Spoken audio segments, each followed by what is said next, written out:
पाकिस्तान तहरीक इंसाफ का आज़ादी मार्च श्रीनगर हाईवे पर पहुंच गया। G9 सिग्नल के सामने कारकुनान की आमद का सिलसिला जारी।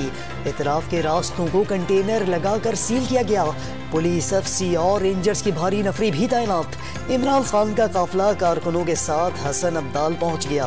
कंटेनर पर इमरान खान के साथ PTI के दीगर रहनुमा भी मौजूद। कराची में नुमाइश, चौरंगी और इतराफ के इलाकों में कशीदगी, मुजाहिरीन और पुलिस में झड़पें। मुश्तल जत्थे को मुंतशिर करने के लिए पुलिस की शेलिंग और लाठी चार्ज।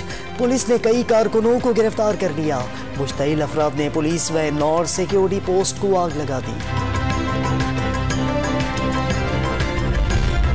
सुप्रीम कोर्ट का PTI को G9 और H9 सेक्टर के दरमियान मैदान में जलसे की इजाजत का हुक्मनामा PTI की जानिब से पुरअमन रहने की यकीन दहानी पर जारी किया गया।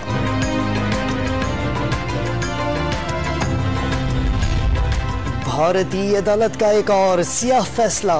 जिद्दोजहद आज़ादी के हीरो हुर्रियत रहनुमा यासीन मलिक को नाकर्दा जुर्म में उम्र कैद की सजा, 10 लाख रुपए जुर्माना भी आयद। दीगर 5 मुकदमात में भी 10-10 साल कैद सुना दी गई। PTI के मुनहरिफ अरकान की खाली नशस्तों पर ज़िमनी इंतखाबात 17 जुलाई को होंगे। इलेक्शन कमीशन ने पंजाब असम्बली की खाली नशस्तों से मुताल्लिक फैसला सुना दिया। और कौमी क्रिकेट टीम के साबिक fast bowler Umar Gul Afghanistan cricket team के बॉलिंग कोच मुकर्रर। उमर गुल ने जिम्मेदारियां संभाल ली। अफगान टीम के हमरा जिम्बाब्वे रवाना होंगे।